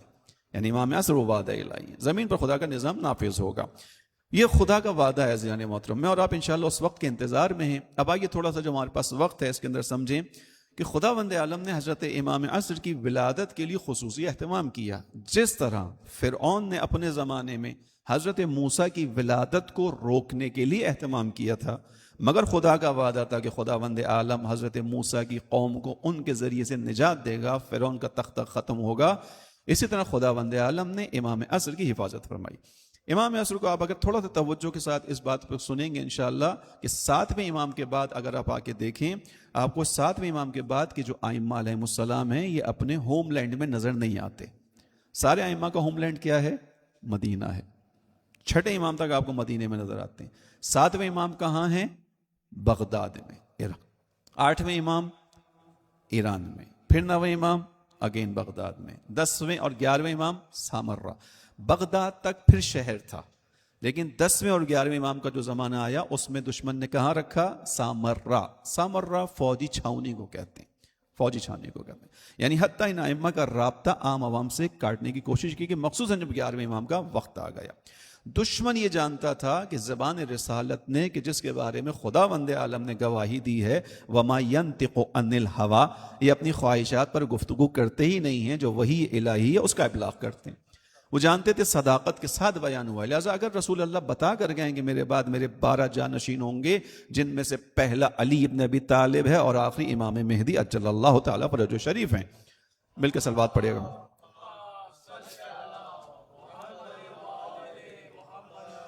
تو خداوند عالم کی اس بات پر ان کو بھی یقین تھا، اسی لیے مقابلہ کرنے کی کوشش کی گئی، اسی لیے امام کی ولادت کو روکنے کی کوشش کی گئی. اور 11ویں امام کو نگاہ میں رکھا گیا، فوجی چھاونے میں رکھا گیا. اور یہاں پر امام کی جو زوجہ جناب نرجس خاتون ہیں وہ بھی ساتھ تھی. جناب حکیمہ خاتون جو پھوپھی ہیں امام حسن عسکری کی وہ بھی ساتھ تھی. گویا آج ہی کی تاریخ تھی، شب 15 کی بات ہے یہ، یعنی اس زمانے کے اندر. تو اس وقت ایسا ہوا کہ جب پھوپھی جانے لگی جناب حکیمہ خاتون ملاقات کرنے کے بعد، تو امام حسن عسکری نے ان سے کہا کہ پھوپھی اماں آج آپ یہاں پہ رک جائیے. شب 15 شعبان 255 ہجری کی بات. انہوں نے پوچھا کہ کوئی خاص بات ہے؟ تو انہوں نے کہا کہ آج خداوند عالم نے جو وعدہ اہل بیت علیہ السلام سے کیا تھا اس وعدے کی تکمیل کا دن ہے آج، اس وعدے کی تکمیل کا دن. تو جناب نرجس خاتون جو جناب امام حسن عسکری کی زوج اور امام عصر کی والدہ ہیں، ان کو دیکھ کر جناب حکیمہ خاتون جو ایک خاتون تھی، پھوپھی ہیں جناب امام حسن عسکری کی، انہوں نے کہا کہ آپ یہ خبر دے رہے ہیں کہ نرجس کے یہاں اولاد پیدا ہوگی؟ انہوں نے کہا. کہا کہ نرجس کے یہاں کیسے اولاد پیدا ہوگی؟ میں تو خاتون ہوں، میں نرجس کے اندر کوئی آثار حمل نہیں پاتی ہوں. یعنی پریگننسی کے کچھ آثار ہوتے ہیں، کچھ اس کی نشانیاں ہوتی ہیں، خواتین ان چیزوں کو جانتی ہیں. تو انہوں نے کہا کہ میں تو اس کے اندر کوئی اثر نہیں دیکھ پا رہی ہوں، یعنی مجھے نہیں لگتا کہ کیسے اس کی اولاد ہوگی. تو امام حسن عسکری بیان کرتے ہیں جیسے خداوند عالم نے موسیٰ کی جان بچانے کی خاطر اس کی والدہ کے حمل کو دشمنوں کے نگاہوں سے مخفی رکھا، ویسے ہی خداوند عالم نے میرے فرزند کی والدہ کے حمل کو بھی مخفی رکھا ہے. اور اس کے بعد جناب امام حسن عسکری نے روکا اور اس کے بعد شبیں یعنی صبح کے فجر کے وقت امام زمانہ کی ولادت ہوئی ہے. عزیزان محترم، امام عصر کی شخصیت ایک ایسی شخصیت ہے کہ اگر آپ اس کو ائمہ علیہ السلام میں دیکھیں گے، اب یہاں پر جو میں آپ کے سامنے گفتگو لے کے آنا چاہ رہا ہوں تاکہ ہم خود اس زمانے میں ہونے کے اوپر سمجھ سکیں کہ ہم کتنے بلیسڈ ہیں، کتنے خوش نصیب ہیں کہ خداوند عالم نے ہمیں اس زمانے تک مہلت عطا کی، ہمیں اس زمانے میں پیدا کیا. ایک سوال اس کے ساتھ آگے بڑھوں گا، میری نگاہ بار بار گھڑی پہ جا رہی ہے جو میرے انداز ہے مغرب کا وقت نزدیک آ رہا ہے. انشاءاللہ 8 شاید 30 تک ہمارے پاس وقت ہے، کم و بیش یہی ٹائم بتا دیجیے گا مجھے. دیکھیے، کسی زمانے میں پیدا ہونا یا کسی اچھے زمانے میں پیدا ہونا، خاص زمانے میں پیدا ہونا اہمیت رکھتا ہے. دعائے عرفہ امام حسین علیہ السلام کی دعا ہے جو 9 ذی الحج کو پڑھی جاتی ہے. خدا انشاءاللہ آپ سب کو یہ توفیق نصیب فرمائے کہ اس دعائے عرفہ کو میدان عرفات میں پڑھے جا کے انشاءاللہ، چونکہ امام حسین نے میدان عرفات میں اس دعا کو پڑھا تھا اور آپ مومنین یقیناً اس کو یہاں پڑھتے ہوں گے. اسی دعائے عرفہ میں امام حسین کے جملے ہیں. امام حسین ارشاد فرماتے ہیں، پروردگار میں تیرا شکر گزار ہوں کہ تو نے اس زمین پر مجھے بھیجنے کے لیے جس وقت کا تعین کیا وہ وقت تھا کہ جب کفر اور شرک کی حکومت ختم ہو چکی تھی، تیرے نبی کے ذریعے سے تیری توحید کا پرچم زمین پر لہرا چکا تھا. امام حسین کے الفاظ ہیں اس دعا کے اندر. یعنی وہ زمانہ کہ جو ہدایت کا زمانہ ہے، روشنی کا زمانہ ہے، اس میں آنا ایک سعادت ہے. امام حسین کہہ رہے ہیں کہ پروردگار تیرا شکر گزار ہوں کہ تو نے میرے لیے اس زمانے کا انتخاب کیا کہ جب ہدایت کا پرچم پھیل گیا، توحید نافذ ہو گئی، شرک کی علامات مٹ گئیں، چونکہ رسول اللہ دین پھیلا چکے تھے. لہذا اس اعتبار سے اگر ہم دیکھیں امام حسین کے ان جملوں کو سامنے رکھیں تو ہم کو بھی اپنے بارے میں کہنا چاہیے کہ پروردگار ہم تیرے شکر گزار ہیں کہ تو نے ہمیں اس زمانے میں بھیجا ہے کہ ہم اپنی آنکھوں سے کم از کم باطل طاقتوں کی سرنگونی کو دیکھتے ہوئے نظر آ رہے ہیں. ہمیں نظر آ رہا ہے کہ حق کا پرچم پھیلتا چلا جا رہا ہے. ہم اس زمانے میں آ گئے کہ جہاں ایک وقت حسین مظلومیت کے عالم میں تھے، ان کے مزار پہ جانے پر پابندی، کوڑے، سزائیں تھیں، اور ہم نے اپنی آنکھوں سے فقط وہ منظر نہیں دیکھا. کتنے لوگوں کو خدا نے یہیں بیٹھے ہوں کو وہ سعادت بھی عطا کی ہے کہ جب ہر سال اربعین پہ کروڑوں کا لشکر امام حسین کی زیارت کے لیے نکلتا ہے تو ہم بھی اس میں شامل ہوتے ہیں. یعنی اسلام کی نشأت کا دور آ گیا، اسلام کے پھیلنے کا دور ہے، اہل بیت علیہ السلام کی حکومت کے آنے کا دور ہے. وہ آثار نظر آ رہے ہیں. ہمیں خدا کا شکر ادا کرنا چاہیے اعتبار سے، اس اعتبار سے عزیزوں. اب آ کر دیکھیے، ایک تو یہ خوش نصیبی، دوسرا خود امام عصر کو ائمہ علیہ السلام کے ہاں کیسے دیکھا جاتا ہے. چند 2-3 اماموں کی مثال دیتا ہوں تاکہ ہمیں اندازہ مزید ہو کہ ہم کتنے خوش نصیب ہیں. توجہ سے سنیں گے انشاءاللہ ان باتوں کو. امام علی علیہ السلام کی جو فضیلتیں ہم نے سنی ہیں ان کو اپنے ذہن میں رکھیے گا. جتنا ہم نے امام علی کے بارے میں سنا، امام علی سے بڑا رسول اللہ کے بعد کوئی صاحب فضیلت اس کائنات میں موجود نہیں ہے. تمام فضیلت امام علی سے مخصوص ہے. مولائے کائنات ہیں، یہ ہمارا جملہ نہیں ہے، مبالغہ نہیں ہے، حقیقت میں امام علی مولائے کائنات ہیں. ٹھیک ہے، اور کیوں نہ ہو، کیونکہ رسول اللہ نے ارشاد فرمایا امام علی کے بارے میں کہ یا علی کنت مع کل نبی باطنا وصرت معی جہرا. اے علی، آپ ہر نبی کے ساتھ باطنی طور پر مددگار تھے، میرے ساتھ کھل کے مددگار بن کر گئے. رسول اللہ نے ارشاد فرمایا، رسول اللہ نے بیان کیا. لہذا امام علیہ السلام جیسا امام. اب آ کر دیکھیے امام مہدی کے بارے میں کیا بیان کرتے ہیں. نہج البلاغہ کے خطبے میں کہتے ہیں میرے پر خدا کی حکومت نافذ ہوگی. یہ ایک امام. کیوں بیان کر رہا ہوں ائمہ کے اقوال؟ تاکہ ہمیں تھوڑا سا مزید احساس ہو کہ ہم کتنے خوش نصیب ہیں. انشاءاللہ مزید ہو سکتے ہیں اگر اس راستے میں سنجیدگی سے آگے بڑھیں. امام عصر کس نگینے کا نام ہے؟ دوسری مثال امام سجاد علیہ السلام کی. امام کہتے ہیں پروردگار تو مجھے مہدی کے زمانے تک پہنچا. اگر میں مہدی کے زمانے تک پہنچوں تو اس کے سامنے 10 بستہ غلاموں کی طرح کھڑا ہو جاؤں. 10 بستہ غلاموں کی طرح کھڑا ہوں گا. اور جو مہدی کی زبان سے کوئی امر نکلے گا تو جیسے غلام اپنے آقا کے امر کے لیے دوڑتا ہے، میں ویسے اس کی خدمت گزاری کروں گا. توجہ کیجیے گا. چوتھے امام کا کلام ہے. چوتھا امام جد ہے امام مہدی کا. سلسلہ امامت میں ان سے پہلے ہیں، لیکن امام مہدی کی شخصیت ایسی. آخری چیز سناؤں. چھٹے امام کے زمانے میں ایک شخص نے پوچھا مولا کہ آپ ہی وہ قائم ہے جس کا خدا نے وعدہ کیا؟ چونکہ امام کے سامنے لشکر موجود ہے، 4000 لوگ موجود ہیں، ایک بڑی تعداد موجود ہے. تو سائل نے پوچھا مولا آپ ہی وہ قائم ہیں کہ جس کا خدا نے وعدہ کیا ہے؟ امام نے کہا نہیں، میں وہ قائم نہیں ہوں. پھر امام نے بیان کیا کہ ہماری نسل سے آئے گا اور وہ اس کا نام مہدی ہوگا. اس کے بعد امام کا جملہ سنیے. امام نے کہا لو ادرکتہ لخدمتہ ایام حیاتی. اے کاش یا اگر، دونوں معنی کیے جائیں گے لو کا. اے کاش یا اگر میں اس کو پالوں، لو ادرکتہ، اگر میں اس کو پالوں، اس کی حکومت تک پہنچ جاؤں، لخدمتہ ایام حیاتی، اپنی پوری زندگی اس کی خدمت میں گزار دوں گا. توجہ کیجیے، اپنی زندگی اس کی خدمت میں گزار دوں گا. کس کی خدمت میں؟ جو نسل کے اعتبار سے میرا بیٹا ہے، میں جد ہوں اس کا، میں دادا ہوں اس کا. لیکن مہدی ایک ایسے نگینے کا نام ہے عزیزوں. ولایت کی انگشتری میں جو نگینہ جگمگا رہا ہے اس کا نام امام مہدی صلی اللہ تعالی وسلم. تو کتنا بڑا افتخار ہے میرے اور آپ کے لیے کہ خدا نے یہاں تک پہنچایا مجھے آپ کو. اس دور کی امید کی جا رہی ہے. بس امام مہدی کا جو عنوان ہے، امام مہدی علیہ السلام عجل اللہ تعالیٰ فرجہ شریف، امید بشریت ہیں عزیز، امید انسانیت ہیں. یعنی ہم اور آپ ائمہ کی تاریخ میں جا کر بیان کرتے ہیں دنیا اگر دنیا کو تاریک دیکھ رہی ہو تو ہم دنیا کو ہمیشہ امید کی نگاہ سے دیکھتے ہیں. ہم نے کبھی بھی دنیا کو تاریک نہیں دیکھا. ہمیں معلوم ہے حالات مشکلیں، مسائل ہیں، لیکن یہ دنیا ایسی نہیں رہے گی. چونکہ زبان رسالت نے بیان کیا ہے کہ وہ آنے والا آئے گا اور زمین کو عدل و انصاف سے ویسے ہی بھر دے گا جیسے وہ ظلم و ستم سے بھر چکی ہوگی. امام مہدی کا دوران کتنا خوبصورت دوران ہوگا کہ روایت نے بیان کیا کہ زمین اپنی زینت کو آشکار کرے گی، آسمان اپنی برکتوں کو نازل کرے گا. اب یہاں تک آپ پہنچے، میرے ساتھ چلے ہیں، تو میں زینت کے حوالے سے بس ایک نقطہ بیان کروں، چونکہ جشن کی محفل ہے، آپ انشاءاللہ محظوظ ہوں اس جملے سے. دیکھیے ائمہ علیہ السلام کی روایتوں میں جو الفاظ ہوتے ہیں وہ بہت دقیق ہوتے ہیں، ایکوریٹ ہوتے ہیں، چنے ہوئے ہوتے ہیں. یعنی امام کسی خطیب اور ذاکر کی طرح ایسے ہی نہیں بول دیا کرتا، امام کے الفاظ کے پیچھے حکمت ہوتی ہے. امام نے کہا کہ امام عصر جب تشریف لے کر آئیں گے تو زمین اپنی زینت کو آشکار کرے گی، اپنی بیوٹی کو ریویل کرے گی. خوب غور سے سنیے گا اس بات کو، کاش کہ میں منتقل کر پاؤں انشاءاللہ.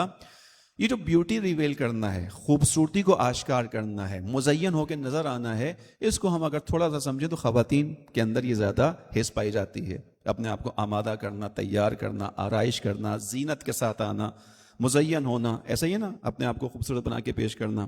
اب خواتین میں اللہ نے صلاحیت دی ہے، ان کو حق بھی ہے، لیکن اس کے ساتھ ایک شرط ہے، اسی شرط کے لیے بیان کر رہا ہوں کہ خاتون کو حق ہے کہ وہ زینت کرے، آرائش کرے، خوبصورت نظر آئے، بناؤ سنگھار کرے، خواتین پر جچتا ہے، لیکن کہاں؟ ایک شرط آ گئی، شریعت نے ایک شرط رکھی، کہاں کرے؟ اپنے محرم کے سامنے. اپنے محرم کے سامنے. محرم باپ، بیٹا، بھائی، بھتیجا اور شوہر ہے. خوبصورت بنائے اپنے آپ کو، آرائش کرے، خوبصورتی اس کی نظر آئے، لیکن کس کے سامنے؟ محرم کے سامنے. پس خدا کے نظام میں خوبصورتی ظاہر کرنے کی ایک شرط یہ کہ محرم ہونا چاہیے. اب دوبارہ سنیں روایت، زمین اپنی زینت کو آشکار کرے گی. اس کا مطلب ہے کہ زمانے کے امام کے آنے سے پہلے زمین کا محرم نہیں جو زمین خوبصورتی آشکار کرے. جب امام آئے گا تو زمین کا محرم آئے گا، زمین خوبصورتی کو آشکار کرے گی. اللہم صلی علی محمد. جزاک اللہ، جزاک اللہ، جزاک اللہ. خوبصورتی اس وقت آشکار ہوگی. وہ خوبصورتی یہ ہوگی کہ زمین کے اوپر روایت یہ بیان کرتی ہے کہ انسان کا قدم کسی خشک زمین پہ نہیں پڑے گا، زمین تر و تازہ ہوگی، خوشحالی ہوگی. آسمان پر اڑتے ہوئے پرندے جب زمین پر امام عصر کی حکومت دیکھیں گے تو اڑتے ہوئے خدا کی حمد و ثنا کرتے ہوئے کہیں گے خدایا کتنا شاندار دور زمین پر آ چکا. وہ دور ہوگا. ٹھیک ہے، یہ دور عزیزان محترم آنا ہے انشاءاللہ، یہ تو خدا کا وعدہ ہے. آ جاتے ہیں اب بحث کے بس آخری مرحلے کی طرف کہ تھوڑا سا پیغام بھی اس کے اندر سے لیتے ہیں انشاءاللہ اپنے لیے. اور وہ یہ کہ خدا کا وعدہ تو ہے، خدا نے وعدہ تو کیا، لیکن قرآن کریم میں خداوند عالم نے اپنے وعدوں کو پورا کرنے کے لیے ایک سنت بھی بیان کی ہے، طریقہ کار بھی بیان کیا ہے. وہ کیا ہے؟ خداوند عالم نے ارشاد فرمایا ان تنصروا اللہ ینصرکم ویثبت اقدامکم. اگر تم اللہ کی مدد کرو گے تو خدا تمہاری مدد کرے گا. اگر تم خدا کے مددگار بنو گے تو خدا تمہارا مددگار بنے گا. وَيُثَبِّتْ أَقْدَامَكُمْ، اور تمہارے قدموں کو ثبات قدم عطا کرے گا. اب توجہ کیجئے گا، خدا کا وعدہ ہے امام عصر نے آنا ہے، خدا کا وعدہ ہے اسلام نے پھیلنا ہے، خدا کا وعدہ ہے حق کا نظام نافذ ہونا ہے، جیسے خدا نے رسول اکرم سے وعدے کیے.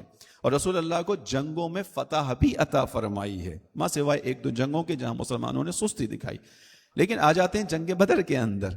جنگ بدر کے اندر آ جاتے ہیں کہ خداوند عالم نے 313 کے مختصر لشکر کو 1000 کے لشکر پر غلبہ عطا کیا، اور اسی لشکر کو خداوند عالم نے نشان زدہ فرشتوں کے ذریعے سے مدد فراہم کی. سورہ قرآن کریم کی صورت کے اندر آیا.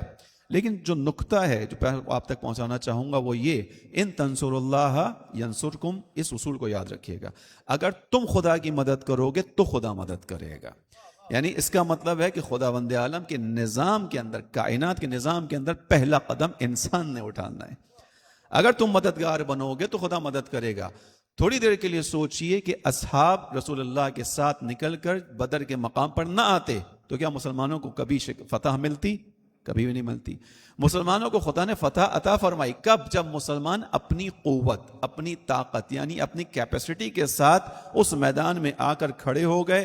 اب خداوند عالم سے کہا پروردگار جو ہم کر سکتے تھے وہ ہم نے کر دیا. خدا نے یہاں کہا تمہاری فرشتوں کے ذریعے سے مدد کروں گا. تو فرشتوں کا نزول ہوا، مگر کب؟ جب انسان میدان میں نکل کر آیا. خدا کی مدد آئی مگر کب؟ جب انسان نے اپنے حصے کا کام کیا. یہ سنت الہی ہے عزیزوں. خدا کا وعدہ پورا ہونا ہے. امام عصر نے تشریف لے کر آنا ہے، لیکن امام عصر کی حکومت کے قائم ہونے کے اندر ایک حصہ وہ ہے جو ہم انسانوں کا ہے. ایک حصہ ہم انسانوں کا ہے. کیسے بیان کر رہا ہوں؟ ایسے بیان کر رہا ہوں کہ تھوڑا سا فلسفہ غیبت پہ نگاہ ڈال دیجیے. خداوند عالم نے امام عصر کو جو فلسفہ غیبت ہے وہ کیوں غائب کیا؟ کیوں امام عصر غیبت میں گئے؟ غیبت ہے نا، البتہ اس کو بھی ذہن میں رکھتے ہیں ہم انشاءاللہ کہ غیبت سے مراد یہ نہیں ہے کہ امام کا اس کائنات میں کوئی اثر نہیں ہے، امام اس کائنات سے بالکل بے تعلق ہو کے کہیں بیٹھے ہوئے نہیں، امام دریاؤں میں ہیں، امام پہاڑوں میں ہیں، امام جنگلوں میں نہیں ہے، امام کی حکومت ہے، تکویناً امام اب بھی اثر رکھتا ہے۔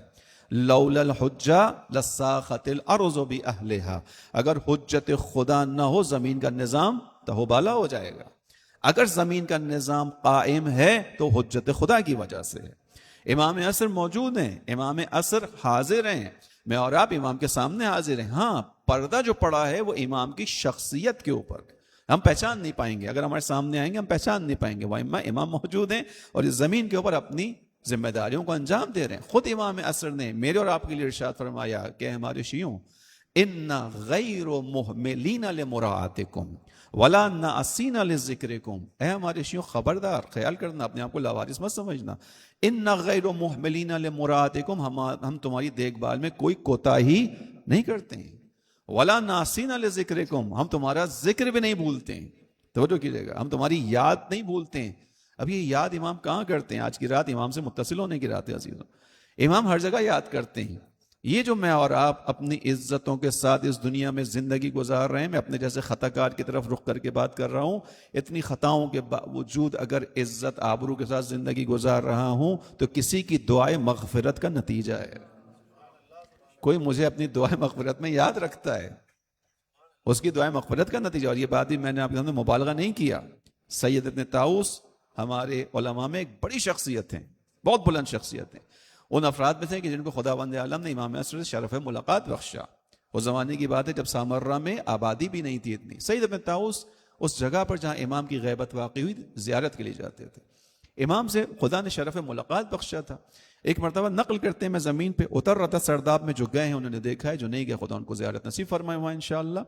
کہتے ہیں میں جب اترا سرداب میں یعنی بیسمنٹ میں تو مجھے محراب عبادت سے دعا کی آواز آئی، اور امام مقام مناجات پر تھے، اور امام کی دعا کے الفاظ یہ تھے، پروردگار ہمارے شیعہ ہم پر اعتماد کرتے ہوئے گناہوں سے آلودہ ہو جاتے ہیں۔ یہ امام کا ایک قلعہ بھی، ہمیں تو اماموں پر اعتماد کرتے ہوئے پاکیزگی کی طرف جانا تھا، چونکہ ائمہ کا دروازہ پاکیزگی کا ہے، ایسا ہی نا، خداوند عالم نے ان کے لیے پاکیزگی کو رکھا تھا۔ انما یرید اللہ لیذھب عنکم الرجس اہل البیت ویطہرکم تطہیرا، درود پڑھیے مل کرام۔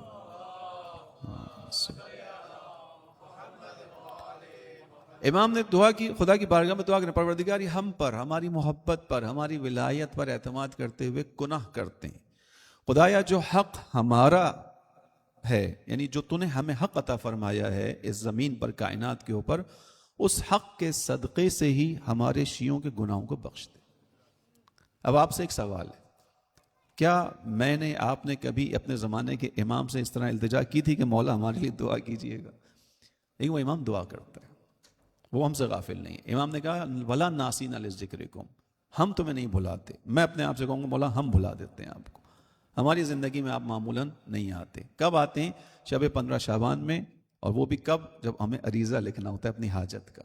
البتہ آپ مومنین ایسے نہیں ہیں، عمومی طور پہ بات کر رہا ہوں، انشاءاللہ آپ ہمیشہ یاد کرتے ہیں امام کو، البتہ یہ دور آگے بڑھ گیا۔ بس عزیزان محترم، خدا نے وعدہ کیا ہے کہ امام کی حکومت نافذ ہوگی، مگر کیسے ہوگی؟ ان تنصروا اللہ ینصرکم، یعنی کچھ حصہ میرے اور آپ کا بھی ہے، کیونکہ سنت الہی ہے۔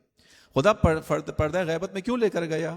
اس لیے لے کر گیا، چھٹے امام سے پوچھا گیا کہ خداوند عالم کیوں امام مہدی کو پردہ غیبت میں لے کر جائے گا؟ امام نے اشارہ فرمایا اس کو اپنی جان کا خطرہ، یعنی جو ہم اشارہ کرتے ہیں جان کے لیے، جان کا خطرہ لاحق ہوگا۔ بس یہاں سے تھوڑا سا میرے ساتھ دقیق مرحلہ ہے، اس کو ساتھ چلیے گا انشاءاللہ۔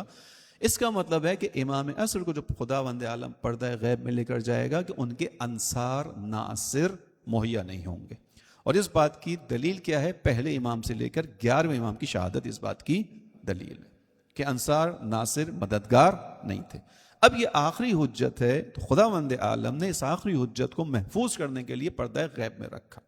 اس کا مطلب ہوا کہ ہم اس کو آسانی سے جو سمجھتے ہیں، دنیا کے اندر ایک مثال ہم دیتے ہیں کہ کائنات کا نظام ایک علمی اصول پہ چلتا ہے، اور علمی اصول کیا ہے؟ کاز، اور اس کے ساتھ ایک چیز آتی ہے ایفیکٹ، کاز اینڈ ایفیکٹ۔ کائنات کا جتنا نظام ہے اسی پہ چلتا ہے، ایسے ہی ہے، کاز اینڈ افیکٹ ہے. مثال کے طور پہ یہ بلب اوپر لائٹ جل رہی ہے، روشنی پھیلا رہی ہے، روشنی جو اس سے نکل کر آ رہی ہے سفید روشنی، یہ کاز ہے یا افیکٹ ہے؟ افیکٹ ہے. کاز کیا ہے؟ Electricity, current. جب تک اس افیکٹ کے ساتھ اس کا کاز کنیکٹڈ رہے گا اس وقت تک یہ افیکٹ باقی، یعنی روشنی باقی رہے گی جب تک کرنٹ اس میں جاری رہے گا. آپ اس کے افیکٹ کو ختم کرنا چاہیں تو کیا کریں گے؟ سوئچ آف کریں گے، کاز کو ڈسکنیکٹ کر دیں گے. ایسے ہی ہے. تو اگر آپ نے افیکٹ کو ختم کرنا ہے تو اس کے کاز کو ختم کرنا ہوگا. امام عصر کی غیبت کاز ہے یا افیکٹ ہے؟ افیکٹ ہے. کاز کیا ہے؟ انصار کا، مددگاروں کا نہ ہونا. تو یہ پردہ غیبت اگر اب تک چل رہا ہے تو اس کا مطلب کیا ہوا کہ کاز ابھی تک اس افیکٹ کے ساتھ کنیکٹڈ ہے. ہمیں اگر یہ افیکٹ ختم کرنا ہے جو غیبت ہے، ہم اگر یہ چاہیں امام ظاہر ہو تو ہمیں اس کاز کو جا کے ختم کرنا پڑے گا. نتیجہ کیا ہوگا؟ نتیجہ یہ ہوگا کہ ہمیں جو ہماری آمادگی ہے اس کی طرف توجہ دینی پڑے گی. ان تنصر اللہ ینصرکم، تم مدد کرو گے تو خدا مدد کرے گا. وَيُثَبِّتْ أَقْدَامَكُمْ. عزیزان محترم، اب اس کے اندر جو میرے پاس 5 سے 10 منٹ بچے ہیں، کیا کریں میں اور آپ؟ کیونکہ دیکھیں ظہور کے بارے میں ایک نظریہ یہی پایا جاتا ہے کہ ہمیں کچھ نہیں کرنا. ایک نظریہ ہے بعض لوگوں کا، آپ اس کو خود سوچیں. جو میں نے کاز اینڈ افیکٹ کی مثال دی اسی لیے دی ہے، اس کو سوچئے گا. اور میں ہمیشہ بعنوان طالب علم جہاں کہیں بھی جاتا ہوں وہاں مومنین سے ہی کہتا ہوں کہ جب آپ میری گفتگو سماعت فرمائیں اور اس کے بعد آپ کو لگے کہ میں نے غلط بات کی ہے یا میری نظریے میں کوئی غلطی ہے، بعنوان طالب علم میں ہمیشہ حاضر رہتا ہوں کہ میں اپنی اصلاح کروں. یہاں پر بھی میں آپ کی جمع میں حاضر رہوں گا. اگر آپ کو محسوس ہو میں نے کوئی غلط بات کی یا میری بات ویلڈ نہیں ہے، ضرور آ کے میری اصلاح کیجیے گا. کیونکہ اصلاح کا حق خداوند عالم نے مومنین کو دیا ہے. ہر مومن کو دوسرے مومن کی اصلاح کا حق خداوند عالم نے دیا ہے. ٹھیک، ہم سب نے مل کے آگے بڑھنا ہے. مجھے لگتا ہے کہ جب تک یہ کاز باقی ہے افیکٹ باقی رہے گا. خداوند عالم کی آیت کے ذہن میں ان تنصر اللہ ینصرکم، اگر خداوند عالم جان کی وجہ سے لے کر گیا تھا امام کو، تو اس کا مطلب ہے کہ امام کے ظہور سے پہلے افراد کو اس جگہ تک پہنچنا ہوگا کہ جہاں وہ اس قابل بن جائیں کہ جب امام ظاہر ہوں تو اپنے امام کا دفاع کر سکیں، اپنے امام کی حفاظت کر سکیں، اپنے امام کو اپنے اوپر ترجیح دے سکیں. تاریخ میں تھوڑا سا میرے ساتھ چلیے گا تو آپ کو ایک چیز نظر آئے گی کہ ایک وقت ایسا آیا کہ جہاں تشیع نے کچھ قوت حاصل کی، ائمہ کی مدد ہوئی. یعنی پہلے امام سے چلیں، دیکھیے لوگ ہٹتے گئے، امام کے ساتھ لوگوں نے چھوڑا. 25 سال امام علیہ السلام کی تنہائی ہے، خاموشی ہے. اس کے بعد امام حسن، امام حسین اور امام 5ویں امام تک آ جائیے. سارے ائمہ ایک لحاظ سے معاشرے سے کٹے ہوئے ہیں. کٹے ہوئے سے مراد ان کو ان کا جائز حق نہیں ملتا. 5ویں اور 6ٹھے امام کے دور میں اماموں کو، 2 اماموں کو موقع ملا، 4000 شاگرد تیار کیے ان اماموں نے. یہاں پر تشیع کو موقع ملا تھوڑا سا پھلنے پھولنے کا. نتیجہ کیا ہوا؟ 7ویں امام کا جب دور آیا، امام موسیٰ کاظم کا، تو تشیع کی یہ بات سمجھ میں آئی کہ ہمیں امام کی مدد کرنی ہے. اس دور کے اندر تشیع نے اپنے امام موسیٰ کاظم کی مالی مدد کی. اس کی مثال دیتا ہوں، توجہ سے سنیے گا. مالی مدد بھی کرنی تھی امام کی، اس کے ساتھ اپنے آپ کو امام کا فدائی بنانا تھا. ایک حصہ پورا ہوا اس دور میں، دوسرا نہیں ہوا. مثال دے رہا ہوں تاریخ سے. ہارون الرشید جو زمانے کا بادشاہ تھا اور جو قاتل امام موسیٰ کاظم علیہ السلام ہے، اس کے دور کے اندر، حالانکہ بڑی سلطنت تھی اس کی، بڑی قدرت تھی اس کے اندر، لیکن تاریخ میں بیان ہوا کہ اس کے پاس غریبوں کی، مظلوموں کی مدد کرنے کے لیے جو تھیلیاں ہوتی تھیں، پیسے ہوتے تھے، اس میں 30 دینار ہوا کرتے تھے. 30 دینار یعنی سونے کے سکے، کوائنز ہوتے تھے. 30 دینار. یہ کس کی بات ہے؟ جو تخت خلافت پر بیٹھا ہے، جس کے پاس پورا اختیار ہے، حکومت ہے. اور امام موسیٰ کاظم علیہ السلام کے پاس جو پیسے ہوتے تھے جو غریبوں کی مدد کے لیے ہوتے تھے، اس میں جو تھیلی سب سے کم ہوتی تھی اس میں 100 دینار ہوا کرتے تھے. 100 دینار جو سب سے کم مدد امام کی طرف سے جا رہی ہے کسی غریب کی، شیعہ کی، 100 دینار ہے. اور ہارون الرشید تخت خلافت پر بیٹھ کر جو پیسہ دے رہا ہے وہ 30 دینار ہے. ایک سوال ہے کہ امام کے پاس یہ مال کہاں سے آ رہا ہے؟ امام تو تجارت نہیں کر رہے، امام کے پاس تو کوئی عہدہ نہیں ہے، امام تو گورنر نہیں ہے. ایسا ہی ہے. اس کا مطلب جو پیچھے دور گزرا 5ویں 6ٹھے امام کا دور، جس کے اندر انہوں نے تشیع کو پروموٹ کیا، پروان چڑھایا، وہاں شیعہ اس بات کو سمجھ گئے تھے کہ امامت کا ساتھ دینا ہے، لہذا امامت کا ساتھ دیا، مالی اعتبار سے ساتھ دینے میں کامیاب ہو گئے. ایسا ہی ہوا، امام کو اتنا مضبوط کیا کہ امام کم سے کم 100 دینار دے رہے ہیں، زیادہ سے زیادہ امام کی جو بخشش ہے وہ 700 دینار تک ہے.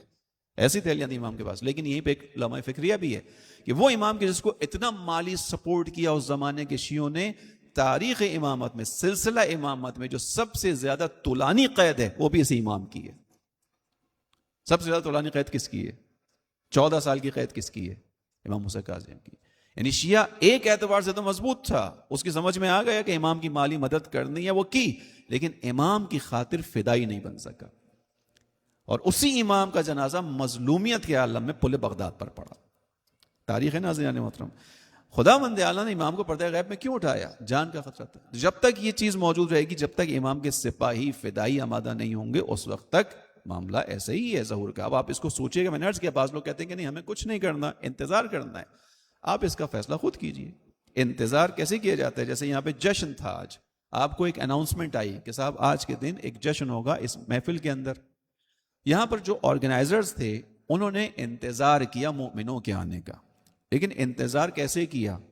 آنے سے پہلے مسند بچھائی, اس کے اوپر چادر بچھائی, انہیں معلوم تھا پڑھنے والے کچھ وہاں بیٹھیں گے, انہوں نے مائک کا اہتمام کیا. ایسے ہی ہے نا. اس کے بعد یہاں پر چیزوں کا اہتمام کیا, مثلا گل سجائے, گلدستہ سجائے, یا پیچھے کا ایک بیک گراؤنڈ بنایا ہوگا, جو بھی کچھ یہاں پہ کیا ہوگا. اب اس کے بعد دروازے پہ کھڑے ہو کر اگر یہ کہیں کہ ہم آپ کے منتظر تھے تو آپ کہیں گے آپ سچے ہیں.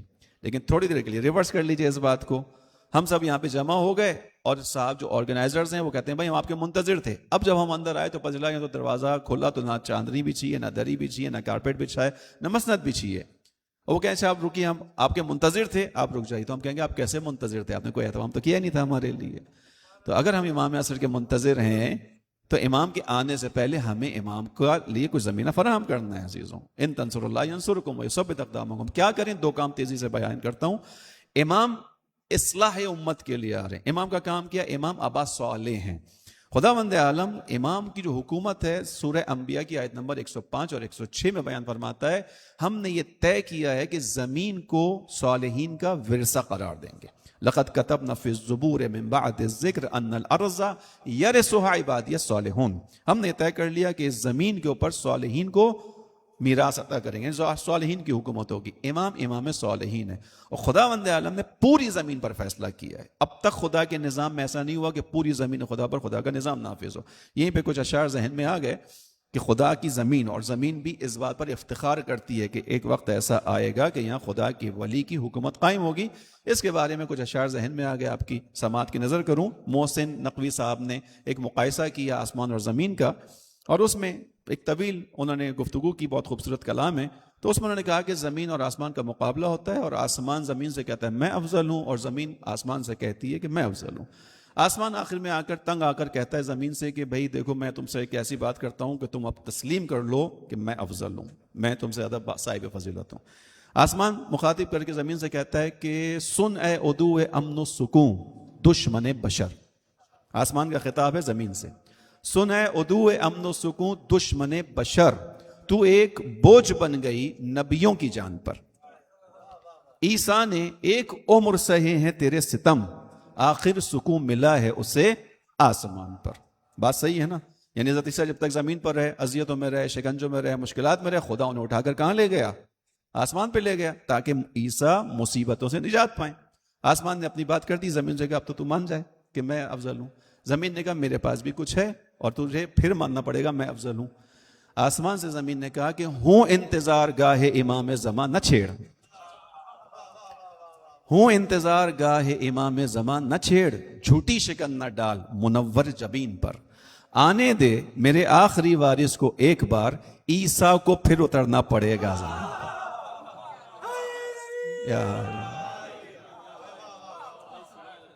آنے دے میرے آخری وارث کو ایک بار, عیسیٰ کو پھر اترنا پڑے گا زمین پر. تو زمین بھی حالت انتظار میں عزیز. خدا کا وعدہ ہے کہ اس پوری زمین پر امام کا نظام انشاءاللہ نافذ ہوگا, لیکن اس کے لیے مجھے اور آپ کو کام کرنا ہے. پہلا کام اپنی اصلاح ہے, چونکہ امام ابا صالح ہیں. توجہ سے سنیے گا عزیزوں, یہ 2 پوائنٹ میرے پاس بچے ہیں. اس کے اندر انسان امامت کا ساتھ اس وقت دے گا جب اس کے اپنے اندر صالحیت پائی جائے گی. صالحیت کا کیا مطلب ہے؟ جب انسان کے اندر کوئی ٹیڑھا پن نہیں ہوگا. سادہ الفاظ میں ٹیڑھا پن نہ ہو انسان کے اندر, سیدھا سیدھا ہو. اگر نبی کا بھی بیٹا ہوگا اور صالحیت نہیں ہوگی تو نبی کا ساتھ بھی نہیں دے سکتا. حضرت نوح کے زمانے کا واقعہ آپ کے ذہنوں میں آ گیا. آپ نے سنا حضرت نوح کی کشتی ہے, سوار ہوتے ہیں, اپنے بیٹے کو آواز دیتے ہیں, بیٹا نہیں آتا. خداوند عالم سے کہتے ہیں یا رب ان ابنی, پروردگار میرا بیٹا, من اہلی, میرا بیٹا ہے, میرا اہل ہے. خدا کا جواب کیا آتا ہے؟ اے نوح وہ تمہارا اہل نہیں ہے. کیوں نہیں ہے؟ انہو عمل غیر صالح, اس لیے کہ اس کا عمل صالح نہیں ہے, اس لیے کہ اس کا عمل پاک نہیں ہے, اس لیے کہ اس کے عمل میں پاکیزگی نہیں ہے. بے شک نبی زیادہ ہے, عمل میں پاکیزگی نہیں ہے, تو نوح تمہارے ساتھ کشتی نجات میں سوار نہیں ہو سکتا. عزیزو, امام عصر ابا صالح ہیں, صالحین کے سید و سالار ہیں, تو امام کے لشکر میں جو آئے گا اس کا صالح ہونا انتہائی ضروری ہے. یہ انفرادی طور پر ہے, اجتماعی طور پر ہم سب کی ذمہ داری ہے کہ وہ ماحول انشاءاللہ بنائیں, اور اس ماحول کی ایک تجلی آپ کی محفل ہے کہ آپ لوگوں نے جو محفل سجائی ہے امام عصر کی نام پر, ان کی یاد میں ہے. اس کے اندر بس آخری دعا امام محمد باقر کی, اس کو آپ کے سامنے بیان کر کے زحمت تمام, کہ امام باقر نے ایک جملہ میں سکھایا, دعا کے 4 الفاظ ہیں, اس کو یاد کر لیجئے گا. امام نے ارشاد فرمایا خدا سے طلب کرو, اللہم اوسع لی فی رزقی, خدایا میرے رزق میں اضافہ فرما, وامدد لی فی عمری, میری عمر میں اضافہ فرما, واغفر لی ذنبی, میرے گناہوں کو بخش دے. آخری دعا بہت اہم ہے, وَاجْعَلْنِي مِمَّن تَنْتَصِرُ بِهِ لِدِينِكَ, مجھے ان لوگوں میں رکھ دے جن سے تو اپنے دین کی مدد کا کام لے گا. یہ جملہ بہت اہم ہے, امام نے سکھایا وَاجْعَلْنِي مِمَّن تَنْتَصِرُ بِهِ لِدِينِكَ, مجھے ان لوگوں میں رکھ جن سے تو اپنے دین کی مدد کا کام لے گا, مجھے ان لوگوں میں رکھ دے. وَاجْعَلْنِي مِمَّن تَنْتَصِرُ بِهِ لِدِينِكَ وَلَا تَسْتَبْدِلْ بِغَيْرِي, اس سے زیادہ اہم ہے وَلَا تَسْتَبْدِلْ بِغَيْرِي, مجھے نکال کر کسی اور کو اس جگہ مت لے آنا, یعنی مجھ کو چینج نہ کر دینا, مجھے مت ہٹا دینا. اس کا مطلب ہے کہ خداوند عالم موقع دے رہا ہے. اگر میں آپ اس موقع کو غنیمت نہیں سمجھیں گے تو خدا کا نہ کام رکے گا, نہ امام عصر کا ظہور رکے گا, خدا کسی اور سے یہ کام لے لے گا. تو سعادت ہے کہ خدا نے اس دوران تک ہمیں پہنچایا. خدا کے اس ولی کی ظہور کے زمینے کو فراہم کرنے کے لیے ہم اپنے حصے کا کام انجام دے دیں تو یقیناً جناب سیدہ کی خوشی کا سبب قرار پائے گا. خدا انشاءاللہ مجھے اور آپ کو اس عادلانہ حکومت تک پہنچنے کی توفیق عنایت فرمائے. خداوند عالم دنیا بھر میں جہاں بھی مولا کے چاہنے والے, ماننے والے, عقیدت مند موجود ہیں, ان سب کی جان, مال, عزت, آبرو کی حفاظت فرمائے. خداوند عالم انشاءاللہ اس وقت کو جلد آئے کہ ہم امام عصر کی حکومت عادلانہ میں زندگی گزار سکیں.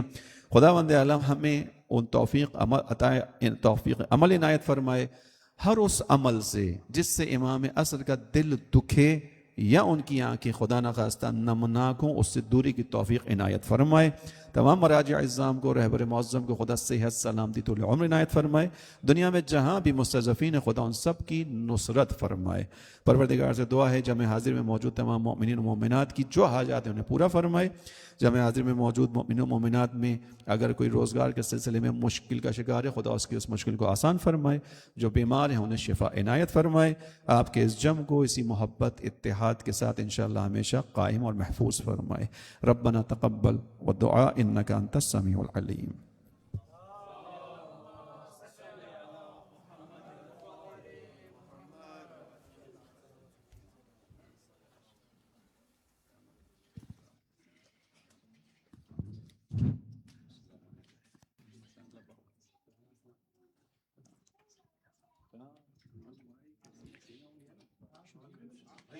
بسم اللہ الرحمن الرحیم.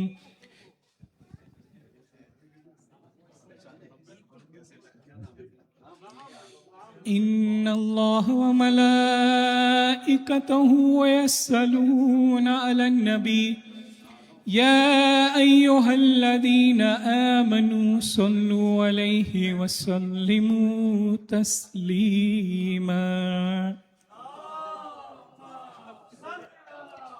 سبحان اللہ والحمد للہ ولا الہ الا اللہ واللہ اکبر. اللہ اکبر اللہ اکبر. اللہ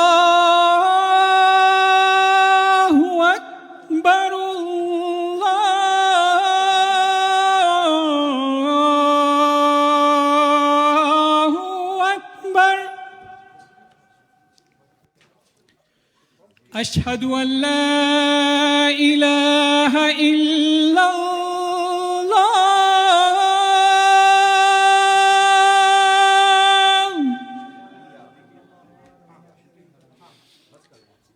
أشهد أن لا إله إلا الله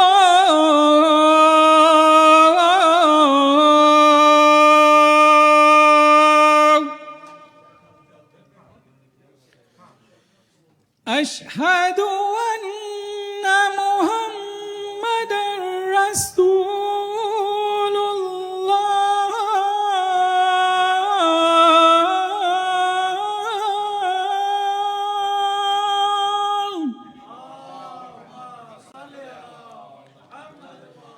أشهد أن محمدا رسول الله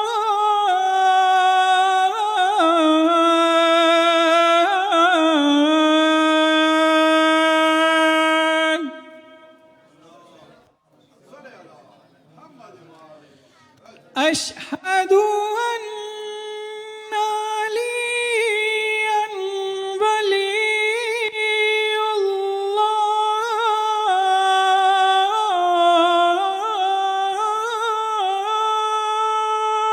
الله أشهد أن عليا حجة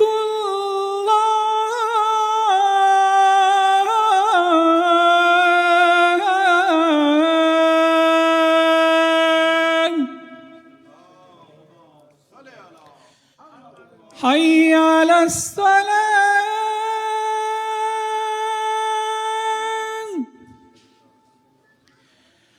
حي على الصلاة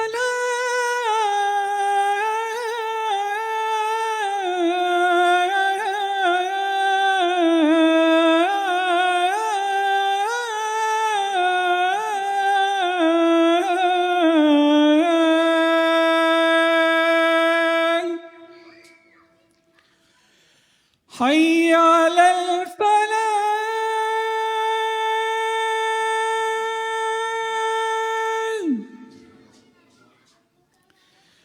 حي على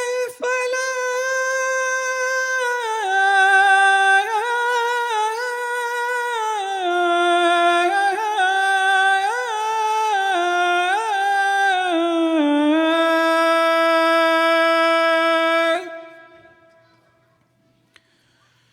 حي على خير العمل حي على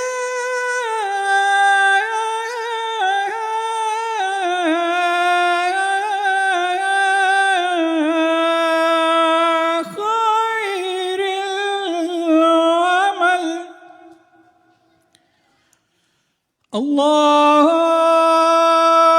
الله أكبر الله أكبر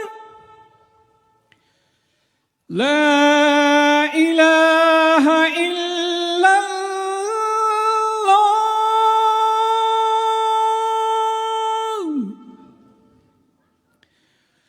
لا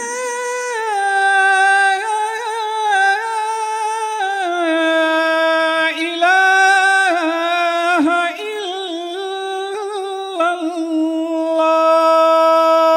الله وصلى الله على سيدنا محمد وآله وسلم